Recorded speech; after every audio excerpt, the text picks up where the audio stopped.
Umaga sa'yo, kapatid. Morning po, Pastor. Okay, pwede mo bang simulan yung ating Sunday School sa pananalangin? Sure po. Let us pray, Sige. mga kapatid, sa ating pag-start ng ating Sunday School. Let's pray. Dakila naming Diyos, Ama naming banal, maraming salamat po, Diyos, sa umagang ito ng iyong binigay sa amin upang kami po ay magbulay-bulay muli ng iyong pong salita. Salamat, Lord, sa kalakasan at sa buhay, Panginoon, at sa magandang umaga, Panginoon, ng inyong pinagkaloob sa amin. Langin po namin, Lord, na muli ay samahan niyo po kami at ingatan niyo ang aming pong gawain sa umagang ito, Lord. At tulungan niyo po kami, Panginoon, na aming pag-aaralan ay aming pong maunawaan sa pangunguna ng banal na Spiritong Diyos na nananahan sa amin. At parang din, Ama, patawarin niyo rin po naman kami sa aming mga pagkakasala at pagkukulang na nagawa sa inyo, O Lord. Tuloy na linisin at ituwid, Panginoon, sa aming pong mga pagkakasala, O Diyos. At maraming salamat po muli, Panginoon. Tataas ko po ang mga panalangin ito sa pangalan ni Kristo Jesus na aming Diyos at tagapagligtas. Amen.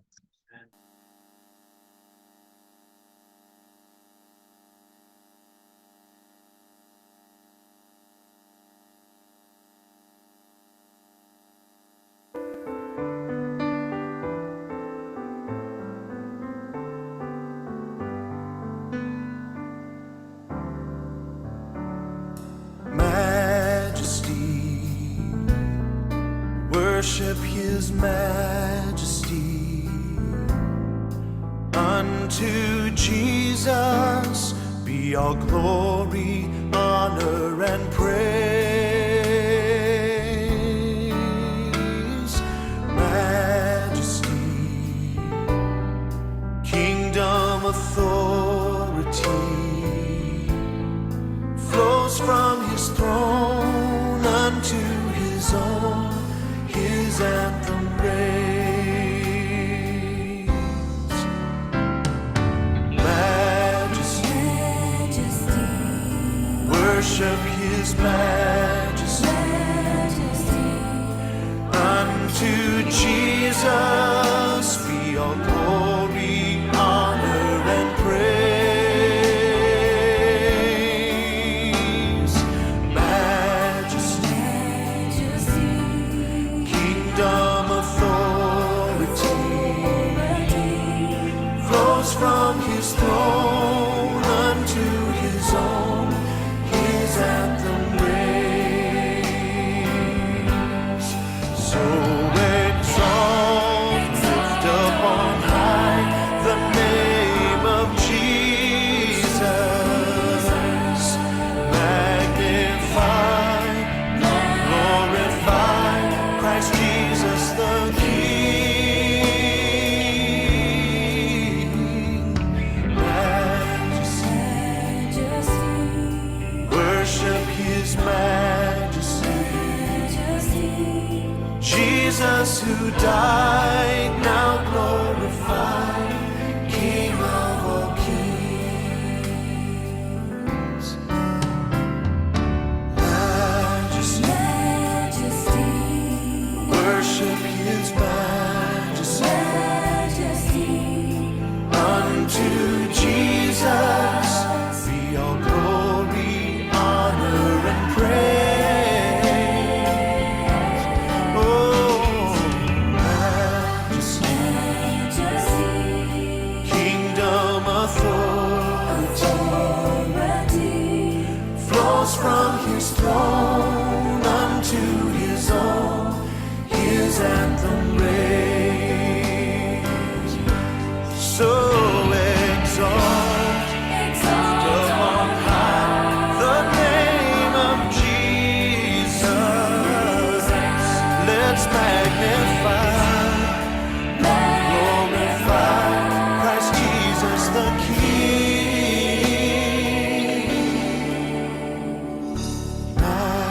Majesty, worship his majesty.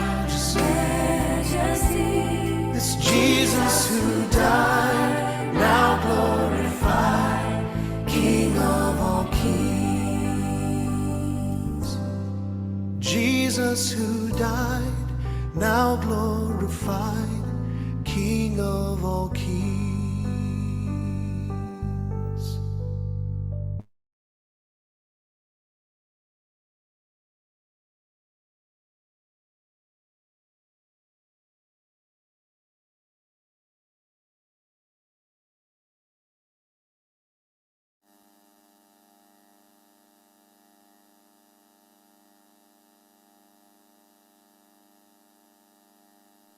Good morning, everyone, and welcome to our Sunday School. At marami na rin tayong mga kaklase na narito ngayon, ano? This is the last Sunday doon po sa ating series, Who Am I Not to Love God? So siguro na unti-unti nasasagot na natin yung tanong na yan, ano? Sino ba ako upang hindi mahalin ang ating Panginoon? Okay? At sa kabila ng ating mga pinag-aralan, pinakilala ng Panginoon kung sino siya at ano ang kanyang ginagawa. Kaya mabubuo sa ating puso at isip ngayon yung sagot na sino ba ako upang hindi mahalin ang aking Panginoon. Okay? This is a cure to backsliding. Dahil nga yung tulad ng pinag-aralan natin, maraming pagkakataon na akala natin ay okay pa ang ating spiritual life, no? But as we have discovered, pwede pala na busy ka sa Panginoon. At posible rin na nagsisimba ka linggo-linggo but your heart is away from God. Okay? So that is also a case para sa backsliding. Kaya mga kapatid, I believe this is a blessed lesson for all of us. I mean, it is a fitting and a timely lesson for all of us. Kasi talagang walang kapalit, no? Walang kapalit yung tunay na pagsamba. Sapagkat ang hinahanap ng Panginoon ngayon, gaya ng kanyang sinabi doon sa babaeng Samaritana, darating ang araw o ang panahon at ngayon na iyon, no?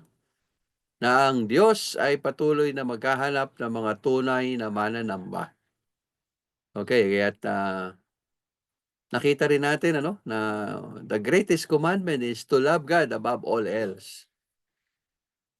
Kaya ang Panginoon ay naghahangad at naghahanap ng tunay na pagmamahal mula sa kanyang mga anak. Okay, so habang nagpo-progress yung ating konsepto, no, doon sa sagot, who am I not to love God? Let us proceed now to the last and the fourth ways how to express our genuine love to God, no? Is by desiring restoration through repentance. Okay, sige. Pupunta na tayo doon sa panghuli. Di na natin dadaanan yung mga nauna, no? Kasi na-late tayo ng 10 minutes eh. Okay, by desiring restoration through repentance. Siguro, i-forward natin yung ating slides, no? Para makita natin. So, we will going to study 1 John chapter 1, verse 9 this morning. Okay, Bob. Brother Echem, pwedeng pakibasa mo ba yung ating text for today? 1 John chapter 1, verse 9.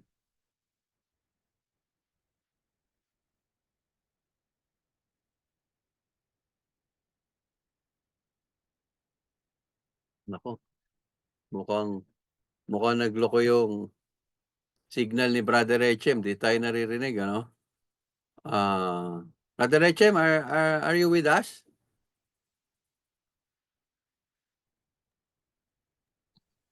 May ano ngayon? Yes po, Pastor. 1 John 1:9. Pwedeng pakibasa mo our text today.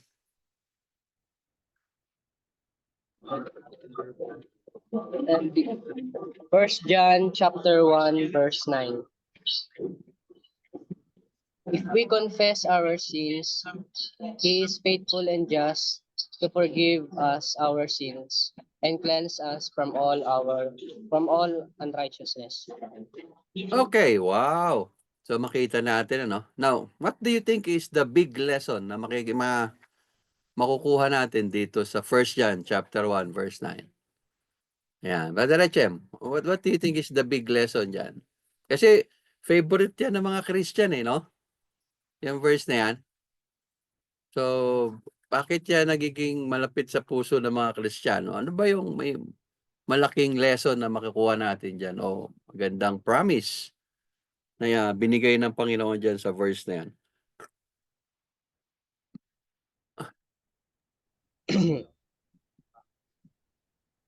Sabi po dito, Pastor, na Jesus is faithful and just to forgive us if we confess to Him and humbly confess to Him our sins po na nagawa. So, mga iniquities. okay. So, yun ang big lesson na makikita natin diyan ano.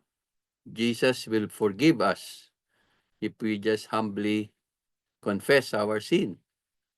Okay, so sino pa ang pwedeng magbigay ng kanyang ano? Sister Lisel, nandiyan ba si Sister Lisel? Sister Lisel, para sa iyo, ano naman ang malaking lesson na iniiwan ng talata natin pinag-aaralan ngayon? Ay, Hello. nawala. Ay. Ayan. Okay. Go. Ano po, Pastor? Yung mapagbiyayang Panginoon. Okay, mapagbiyaya ang Panginoon. Kasi ang kapatawaran ay isang biyaya lang, ano? Hindi ko marinig. Gaya ng kaligtasan, ang kapatawaran ng ating mga kasalanan ay isang biyaya. Oh, thank you. Ganda nun, ano? Sige. Sino pa ang merong magandang aral na makikita dito sa ating pag-aaralan ngayong umaga? Brother Ira, pakinggan natin si Brother Ira.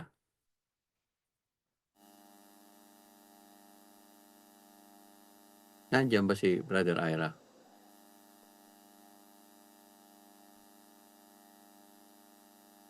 Wala siguro. Hello? Si CF Youth, nandiyan na pala si CF Youth. Si CF Youth, ano ang malaking aral na makikita natin doon sa 1 John chapter 1 verse 9? Ate Julia, si Ate Julia yung nakita ko dito sa screen eh. Para sa akin po, Pastor, pag nababasa yung verse na yan, yung comfort po na bilang Kristiyano na kapag nagkasala tayo, meron tayong Panginoon na just, basta ihingi lang natin ng repentance. Okay. Maraming salamat, Ate Julia. Tama, no? Nakaka-comfort yun, ano? Kasi minsan, pagka nakakagawa tayo ng kasalanan, nagigilty tayo, mas naaalipin tayo nung guilt, no? To the point na we run from God. Imbis na lumapit tayo sa Panginoon, sana yung pagtakbo palapit eh. Kaya lang, ang nangyayari, pag na-feel natin yung guilt caused by our sin, yung takbo natin palayo sa Panginoon, no? Na nagiging cause ng backsliding. Hanggang sa nasasanay na tayo na malayo sa Panginoon, nahihirapan na tayong bumalik. Yan. Thank you, Sister Julia, no? Napakatalinong pagsagot, no? Praise the Lord. Okay, so let's move forward, no? Pwedeng paki-forward natin yung ating slide dun sa ating host. Yan. Hello, tandaan niyo mabuti. One of the precious lesson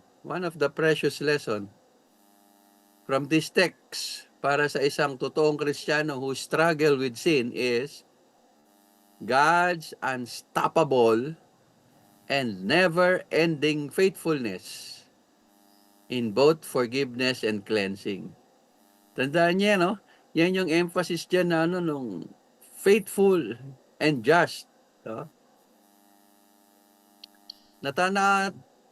Nauubos ba yung Nauubos ba yung katapatan ng Panginoon? Yung kahabagan ng Panginoon, nauubos ba yon?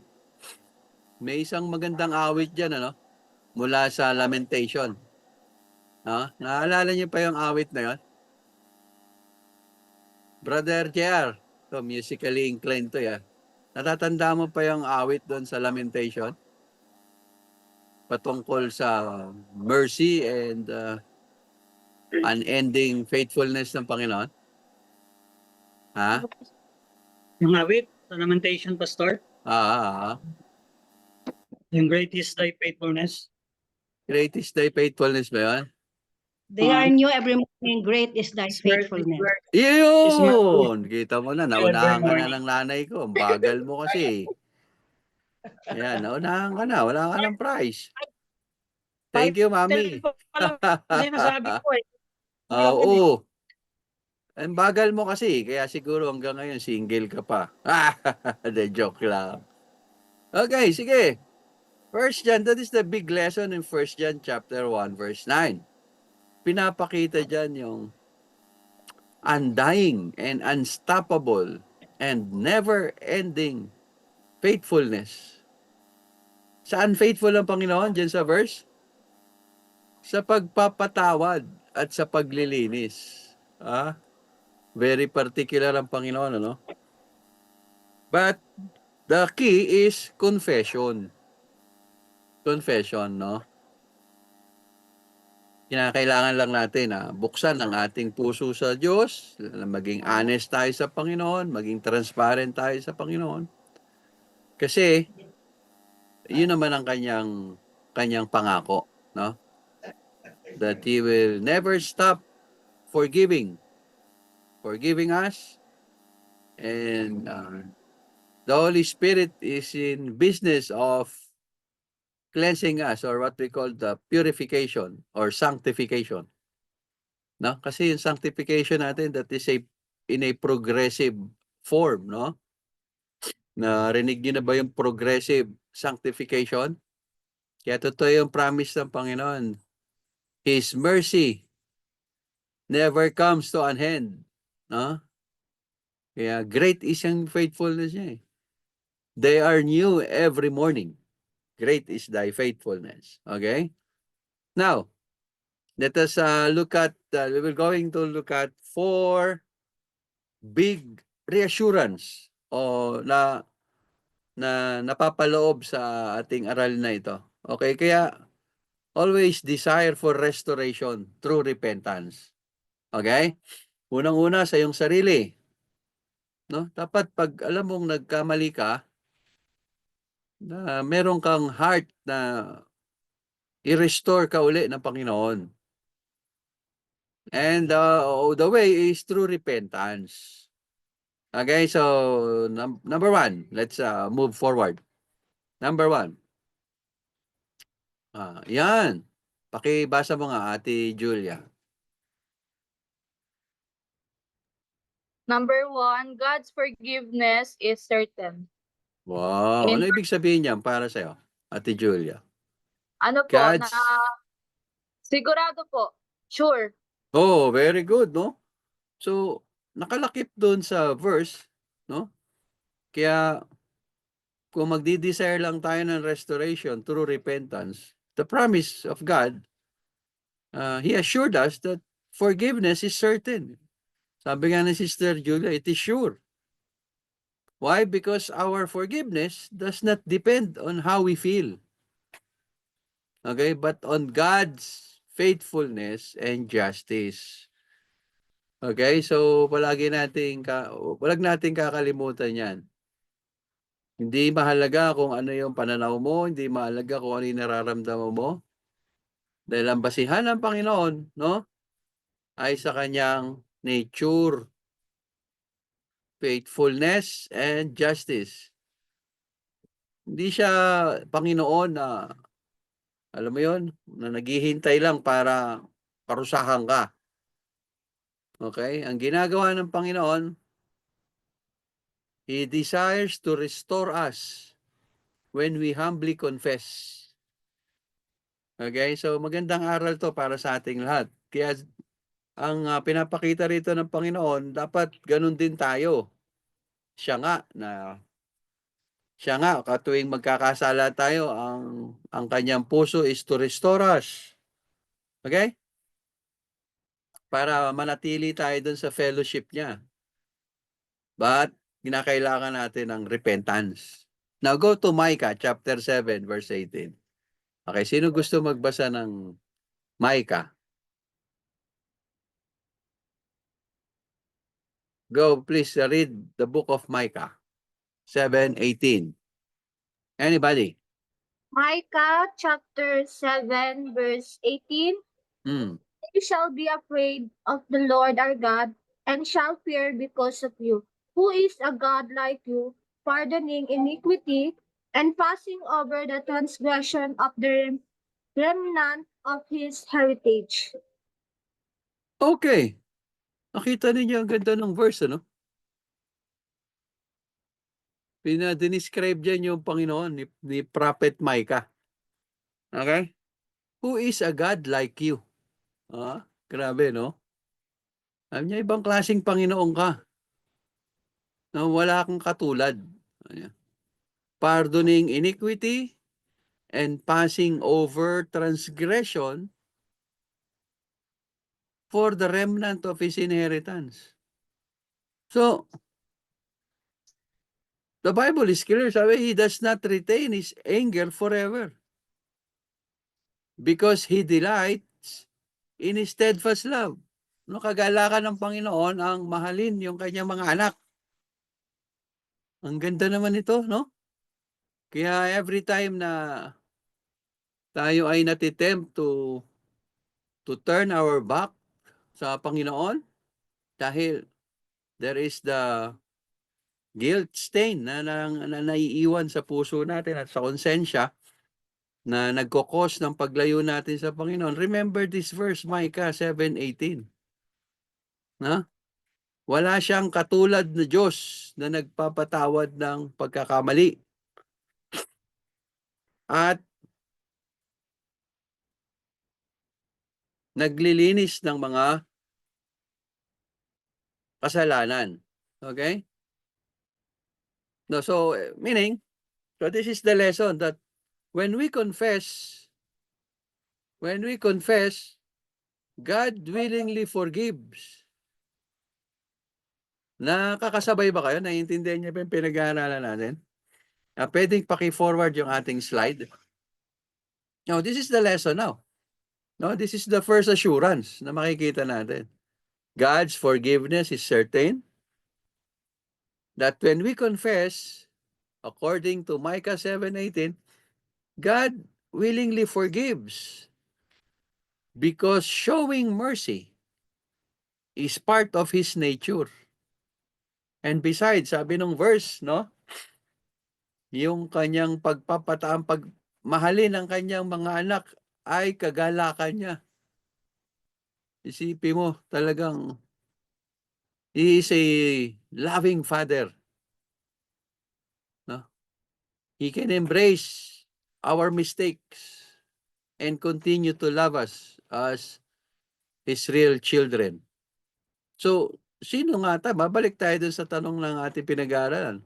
Sino naman tayo para hindi magmahal sa Kanya? Kung meron tayong ganitong klaseng ama. Okay? So, are you following? Are you following? Diyan sa First Baptist, parang busy-busy kayo dyan. Would you please sit down? At nagsisimula na ang ating aralin. Naririnig niyo ba ako dyan sa Dasmariñas? Hello? Yes po. Clear ba tayo dyan? Clear tayo dyan sa church? Yes po. Okay. Sige. Now, going back to our question, no? Who am I not to love God kung ganitong klase yung aking Panginoon? You see, kaya kuminsan nakakakonsensya eh. Nakakakonsensya. I am a backslider for 11 years, no? Before I finally respond to God's calling. Then, na-realize ko talagang kung nakilala ko lang ang Panginoon dati, may nagpakilala lang sa akin sa Panginoon dati na ganito palang klaseng Diyos siya, siguro ito yung magtutulak sa akin para mahiya tumalikod sa kanya eh. That's the problem. Kaya napakahalaga ng discipleship. No? Kaya napakahalaga ng may nag-aalalay sa atin, may nagmamalasakit sa atin diyan sa church, may nagmi-ministry sa atin. Kaya nagbigay tayo ng emphasis ngayon sa discipleship. And I thank God, no? Sister Cecil, ilan nga tayo last Friday sa ating leaders training? We are more than 10, ano? There are more than 10 who committed their time and life para sa leaders training that they eventually will lead our small groups dyan to start our discipleship ministry. At ibibigay nila yung kanilang oras at panahon para ipakilala yung Diyos sa kanila. No? Kung naka-attend lang sana kayo ng leaders training, nakakilala ninyo kung sino yung Panginoon. God who deserved to be loved more than anything else in this life. Kasi ganitong klaseng Panginoon, first class na Panginoon to eh. Wala na akong, sabi nga ni Micah, wala kang katulad na Diyos. Ano bang klaseng Diyos ka? Wala ka ng katulad. Habang sinasaktan ka namin, nagpapatawad ka. You are willing to forgive. And your mercy is new every morning. Ang galing, ano? Okay, number two. Do you have question? Meron ba kayong gustong itanong bago natin lampasan to? Just raise your hand. Okay. Number 2. Yan. Cleansing is promised, not just forgiveness. O, tama ba yung text? Ate Julia, tama ba? Nandun ba yun sa pinag-aaralan natin? Tama? Parehas ba yung Bible natin? That cleansing is promised. Yes, Pangako po. yun eh. Hindi ka lang papatawarin, lilinisin ka pa ng Panginoon. Okay? So God doesn't just wipe away the guilt. He also purifies us and empowers us to grow in holiness. Grabe, no? Kasi by nature talaga yung kasalanan, nagiiwan nyo ng marka. Sa salitang Tagalog pa, nagiiwan nyo ng peklat, no? O ng stain. But God cleansing power removes both the guilt and the lingering effects over time. Ganun siya kasi nga faithful siya eh. That once you confess your sin, no, and He will grant repentance and He will purify us and empower us again to live a holy life. Okay, let's read Psalm chapter 51, verse 7. Any volunteer, please read Psalm 51, verse 7. Okay, wag na tayo magsayang ng marami pang minuto. Magbabasa lang naman tayo. Kayang-kaya ninyo yan eh. Let's read it. Begin. Psalm 51 verse 7. Purge me with hyssop and I shall be clean. Wash me and I shall be whiter than snow. Okay, alam niyo ba yung context niyan nung Psalm chapter 51? Ha? Yan yung panalangin ni Haring David, no? David prays for forgiveness and purification after he sinned with Bathsheba, yung nanay ni King Solomon. Okay, na inagaw niya kay Uriah. Alam niyo yung kwento nito, di ba?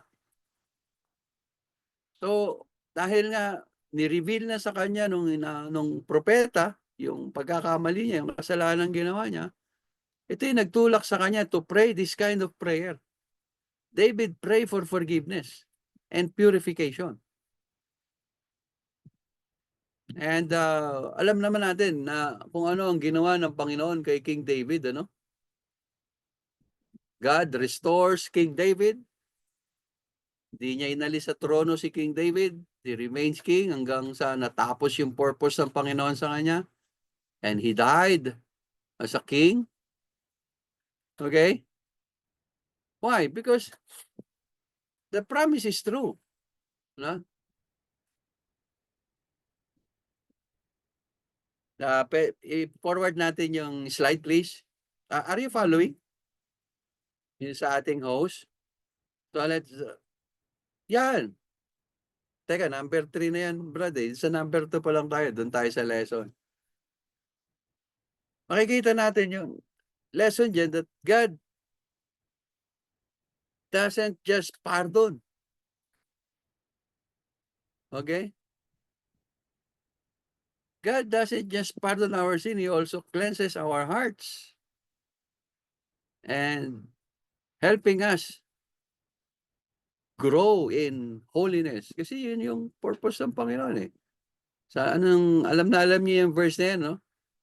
Be ye holy for I am holy. So, nag-utos ang Panginoon. Kaya ba natin yon? Sabi ng iba, hindi, pastor, masyadong ano yan. Imposible yan. But the agent, no? Para makarating tayo towards dun sa goal ng holiness is the Holy Spirit Himself. He sent us the Holy Spirit to guide us to purification and sanctification. Kaya kasi pangako to eh. Gumagawa ang Panginoon base dun sa kanyang pangako na tapat siya na magpapatawad at maglilinis ang ating mga kasalanan. Kaya dun sa mga kapatiran, magandang paalala ng Diyos to. Baka kayo ay may struggle sa pagpapatawad sa loob ng ating tahanan, baka dyan sa inyong friendships o relationships, dyan sa inyong simbahan, sa ating simbahan. Kapatid, nahihirapan ka ba magpatawad? And I would like you to listen to the message of the Lord this morning. Okay? So let's move. Let's go to number 3. Ang ganda ng mga assurance na binibigay ng Panginoon dito eh.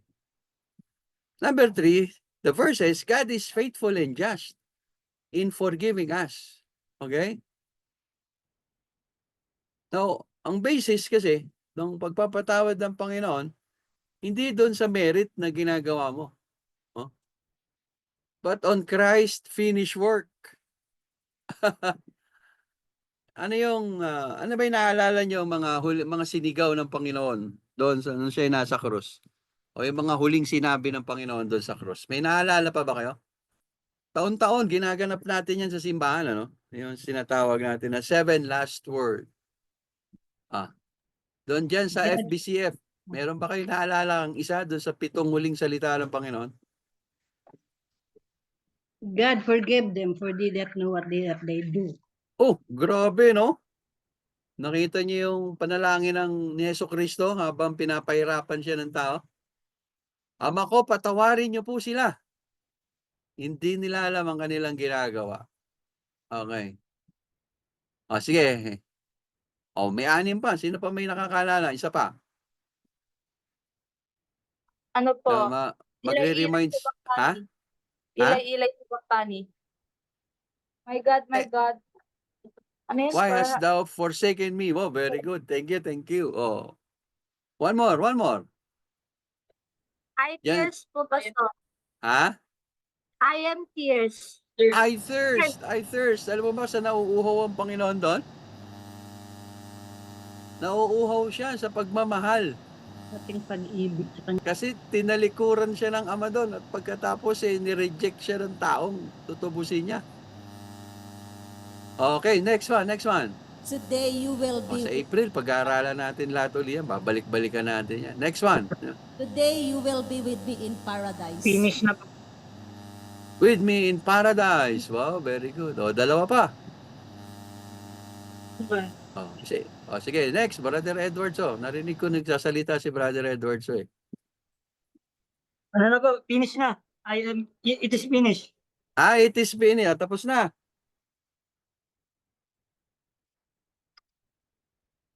Napakahalaga nung sinabi ng Panginoon yun. Tetelestai. Alam mo ba, una ko natutunan yan, youth ako doon sa sa simbahan namin sa Grace, may nag-preach niyan. Naging interesado ako doon sa word na yan nung pinag-aralan habang nakikinig ako sa sermon. Parang hindi ako nakontento eh. So nag-research ako no, naintindihan ko yan. Napakahalaga pala ng pagsigaw ng Panginoon na yan. It is finished. Okay? Kalakip yan yung pangako niya na lahat ng kasalanan ay tinubos niya na. Tapos na ang issue ng kasalanan. Tagumpay ang kaligtasan. Oo, ang galing, ano? Kaya mga kapatid, our forgiveness is not based on our merit. Tanda yan, kaya wala kang pagmamalaki sa Panginoon eh. Kasi kung tayo lang gagawa, di tayo makakarating dun sa kabuuan ng kapatawaran. God already judged our sins in Christ. Huh? It would be unjust for him to refuse forgiveness to a repentant believer. Go to Romans chapter 3 verse 25 to 26. Kaya hindi magagawa ng Panginoon hindi magpatawad eh. Oh, follow me with your eyes. Babasahin ko Romans 3, 25 to 26. Whom God put forward as a propitiation by his blood to be received by faith. This was to show God's righteousness because in his divine forbearance, he had passed over former sin. Huh? It was to show his righteousness at the present time so that he might be just and the justifier of the one who has faith in Jesus. Wow. Ito nyo, in-explain dyan ni Paul, no? Na yung sakripisyo ni Jesucristo ay satisfies, nakaabot doon sa standard ng Ama. Okay?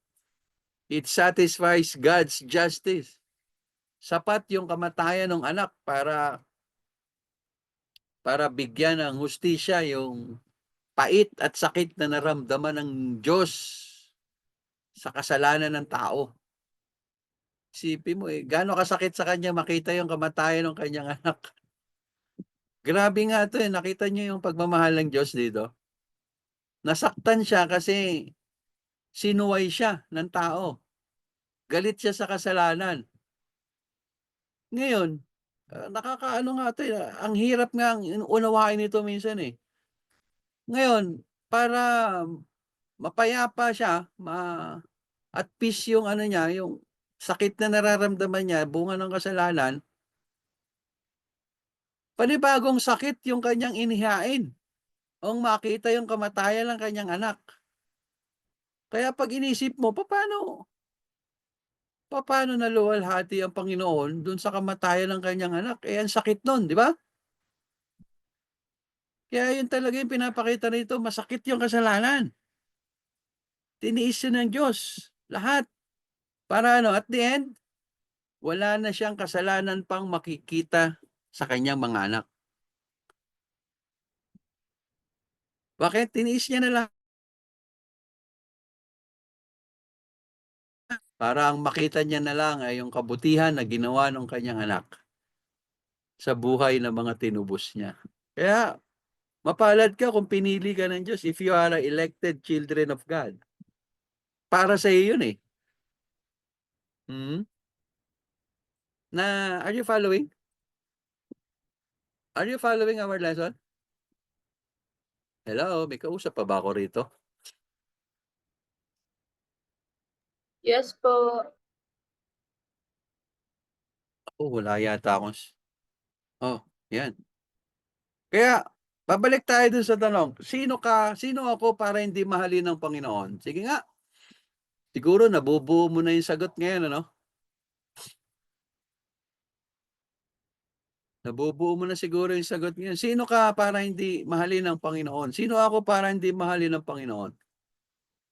Sa kabila ng ganitong klaseng Diyos pala meron ako. Hindi lang mapagmahal, mapagtiis pa na Diyos. Okay? Tapat siya at matuwid. Hindi niya kinumpromiso yung Hindi niya senior cut yung salvation. Masakit. Masakit yung magiging proseso, pero isinuko niya.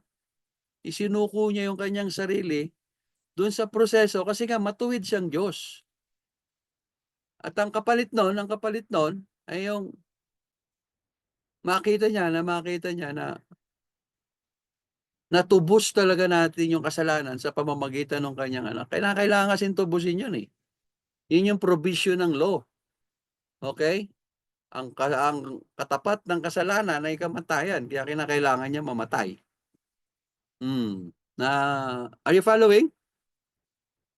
Okay, let's forward our slide. Our slide. Maganda tong lesson na to eh. No? Dati ginagamit-gamit lang natin tong verse to. Minsan parang joke-joke lang pero so this is the lesson, no? Forgiveness is not God ignoring sin. Hindi niya. Inignore niya ba yung kasalanan? Hindi. Or else, hindi siya matuwid na Diyos. No? Forgiveness is righteous because Jesus paid the price in full. He paid the price in full. Okay. Kaya mga kapatid, huwag natin kakalimutan to, no? Faithful and just siya. Faithful siya kasi tinupad niya yung pangako. Tinapos niya yung plano. Matuwid siya or just siya kasi hindi niya shortcut yung walang shortcut sa justification. Tiniis niya lahat. Siya yung nasaktan, ang kabayaran masakit pa, anak niya, kamatayan lang kanyang anak. Para lang maging masaya ka at the end. Grabe, no? Tiniis niya lahat ng sakit para at the end maging masaya ka. Now, kung nagpo-formulate ka pala ng sagot dun sa tanong, who am I not to love God? Siguro magandang background to para makapagsulat ka ng magandang dahilan. Sino ba ako para hindi talaga magmahal sa Diyos? Okay, number 4. Confession is a pathway to restoration, not rejection. Okay. Hindi ka i-reject ng Panginoon kapag nag-confess ka. Okay? Therefore, struggling with sin does not mean one is rejected by God. Ito kasi yung binabaon sa isip natin ng kaaway. Hindi Satanas, siyempre. Na naman tayo bang kaaway? No, kapag nagkasala ka, ilalayo ka na niya sa Diyos. Tingnan mo na yung ginawa mo. Tapos magsisimba ka. Di ka na nahiya. Tayo naman, naniniwala. The more nga, the more nga na nagkukulang tayo sa Panginoon, the more tayo dapat lumalapit. The more natin chine-cherish yung magandang relationship kasi siya lang naman ang daan para sa kapatawaran. Okay? So instead, through confession, we restore our fellowship with Him and continue growing in grace. You know the story in Luke chapter 15, ano? Alam natin tong kwento na to, Brother JR, di ba? Luke 15, no? Brother JR, alam mo ba yung kwento dyan? Pastor, parable of lost son. No? Di ba? Yung parable of the prodigal son, no? Actually, para sa akin, hindi yan parable eh. Parang true story yan eh. No? Kasi may mga karakter talaga dyan eh, no? No? Ano ginawa ng father dyan, Brother JR? Nakita niyo yung karakter ng father dyan? Brother JR, kwento mo nga yan.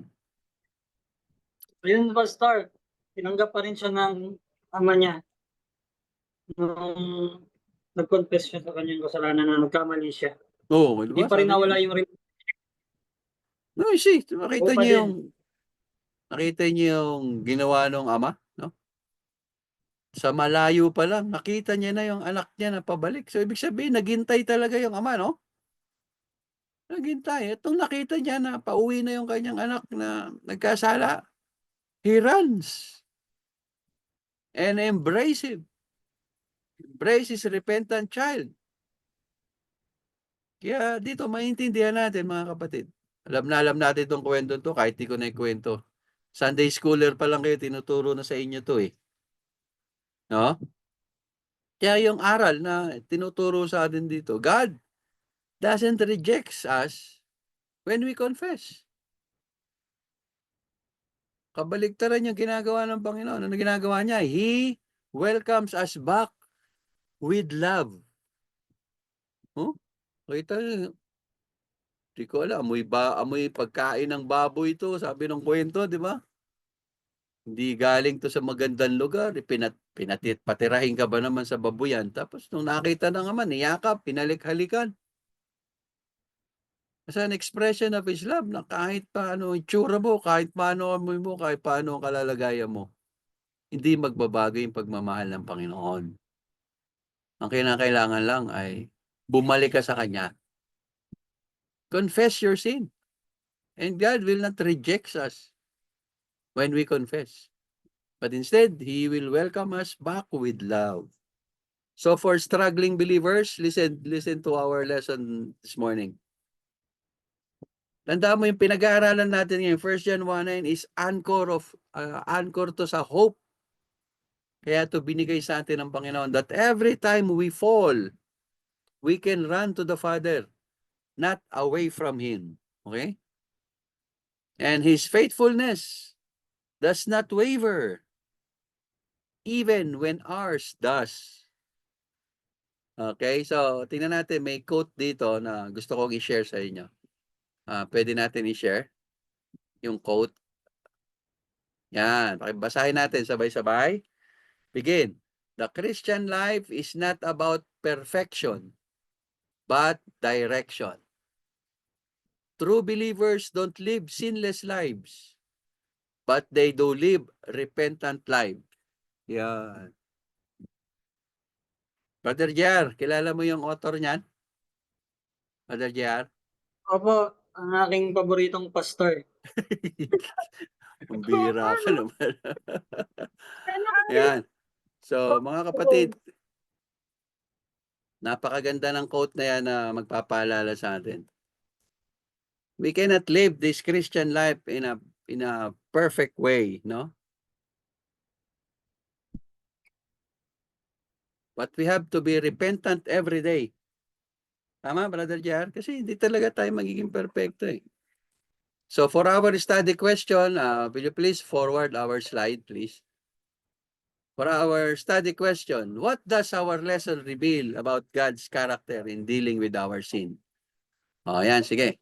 Doon sa FBCF, sino ang gustong unang sumagot dyan? Brother Iras, pwede bang bigay mo yung microphone sa kanila? What does our lesson reveal about God's character in dealing with our sin? Ano bang ugali meron, katangi-tangi ugali meron ng Diyos kapag dinidil niya yung ating mga kasalanan? Okay, FBCF. Meron na lang tayong 7 minutes, kaya wag na tayo mag-aksaya ng oras. Wala bang sasagot?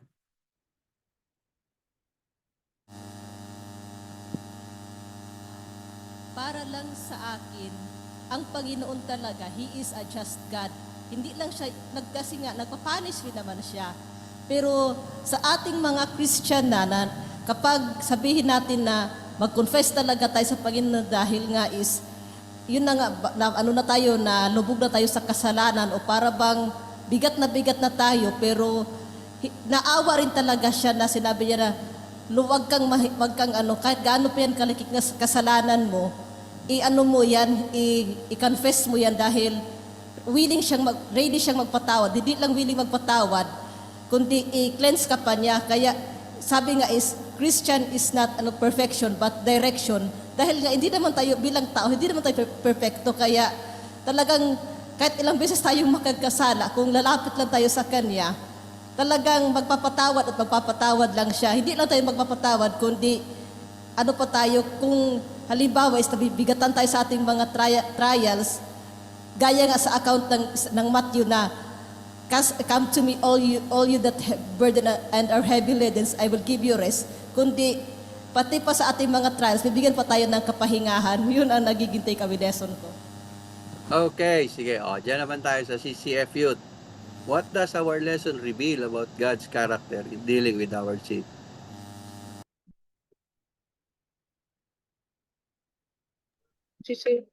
Ayun po, Pastor, yung this is study question po na God is faithful and just, na kapag tayo ay nagkasala, we need to repent. Siya ay Diyos na mapagpatawad.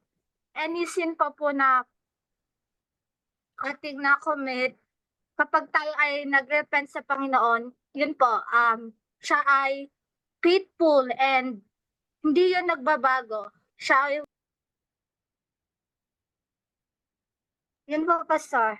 Okay, thank you, Teacher Cecil. Brother Rico, Brother Rico, para sa ating study question. Good morning. Morning, Pastor. Okay. Sa akin naman, ito yung title ng topic natin na Who am I not to love God, no? O bakit na nating mahalin ng Panginoon na nandiyan naman sa Kanya lahat, no? Ibig sabihin, ako may malaking kasalanan, i-welcome ka naman niya sa lahat mong mga, basta seryoso ka lang sa pagsisisi mo, no? Sa ang Panginoon na yung karakter niya nandiyan lahat na kasi gusto niya tayo, kasi mahal na mahal niya tayo, gusto niya tayo na magbago. Yeah. Mawala yung ginawa nating kasalanan, malaking kasalanan o sa kapwa nating kasamahan, mga kapatiran. So, yun ang gusto ng Panginoon, na malinis tayo. So, bakit ayaw mong mahalin ng Panginoon? Nandiyan naman siya with open arms. I-welcome ka talaga niya na basta ka lang, no? Seryoso ka lang. Okay. Salamat, Brother Rico. So, yung backsliding is not an answer, ano? Hindi yan option. Yung lalayo sa Panginoon, no? Sapagkat nagpapatawad ang Diyos, Yes. naglilinis ng kasalanan. Kapatid, ang kailangan lang natin maging transparent din tayo sa Panginoon. Confession is the key, confession. Kaya kailangan you are courageous enough, no? To admit your mistakes, your sin, and God is willing to forgive us and welcome us, no, with a loving, with his, in his loving arms. Kasi gusto ng kagalakan ng Panginoon na mahalin tayo eh. Ang ganda nga yung pinag-aralan natin, nakakalubag-loob, ano? Kaya in our question, who am I not to love God? Well, I hope naka-formulate ka na ng sagot mo dyan, your personal answer, no? And I suggest you write it down sa isang notebook mo kung may notebook ka. Okay, para palagi kang magiging paalala sa iyo yan na tuwing manghihina tayo at natetempt tayong lumayo sa Panginoon. Read your journal about this lesson from 1 John 1:9. Now, this is our takeaway lesson this morning. Confession is not just about receiving forgiveness.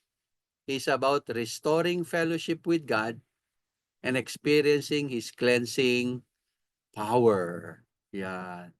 Screenshot niya kung mayroon kayong pagkakataon. Tandaan niya palagi, confession is not just about receiving forgiveness. It's about restoring fellowship with God and experiencing His cleansing power. So for practical application, mag-share lang ako ng dalawang practical application ngayon. Number 1 is replace guilt with gratitude. Kasya i-keep natin yung guilt na nagawa nating kasalanan kasi lagi tayong guilty pag may kasalanan. No? Palitan daw natin yan ng gratitude. And this is inspired in Hebrews chapter 4 verse 16. No? Maganda yung aral dyan sa Hebrews 4:16. Kaya, ang sinasabi sa atin dyan, let us then, with confidence draw near to the throne of grace that we may receive mercy and find grace to help in time of need. So instead of hiding from God, dahil nahihiya tayo after sinning, immediately thank Him for His promise in 1 John 1:9 and confess with confidence, knowing He will welcome you back. Tatanggapin ka uli ng Panginoon. Okay? Okay, ikaw. Pangalawa ay true confession, turn confession into a habit, not a last resort. Not a last resort, okay?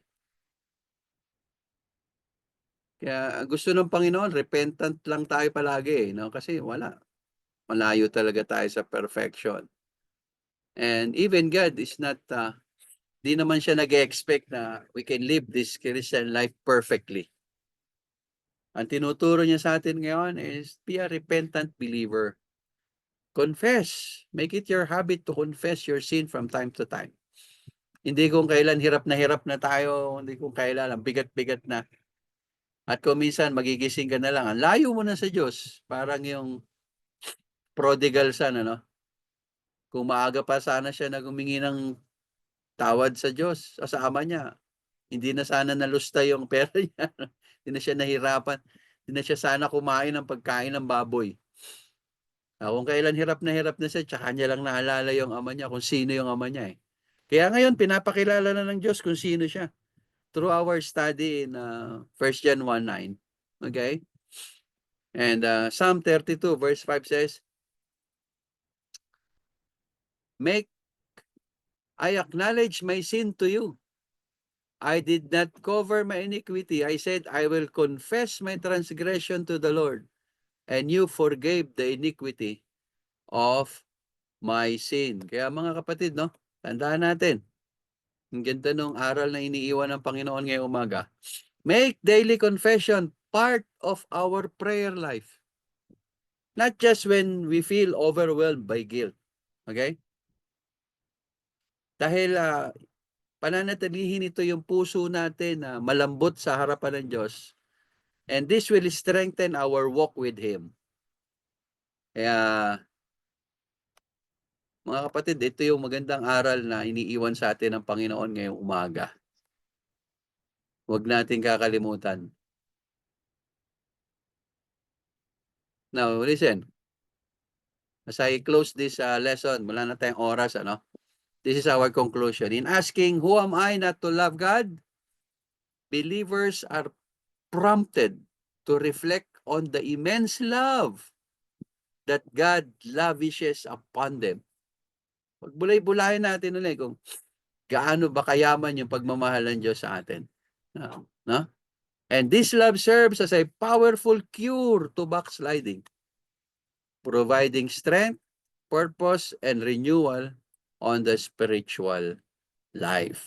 Kaya mga kapatid, sa tulong ng banal na Espiritu Santo, nawa naging mayamang pagpapala to sa isip at puso natin ngayon na matutulong sa atin kung paano tayo muli mamuhay ng isang malakas at masiglang mananampalataya ng ating Panginoong Jesucristo. Kaya kapatid, who am I not to love God?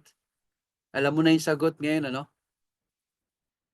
At nawa maging palaging paalala sa atin yan tuwing natitempt tayo na lumayo sa Panginoon at hindi siya mahalin. Okay, so magandang umaga sa inyong lahat. Hanggang sa muling pagkikita, dito nagtatapos ang ating series under the topic, Who Am I Not to Love God?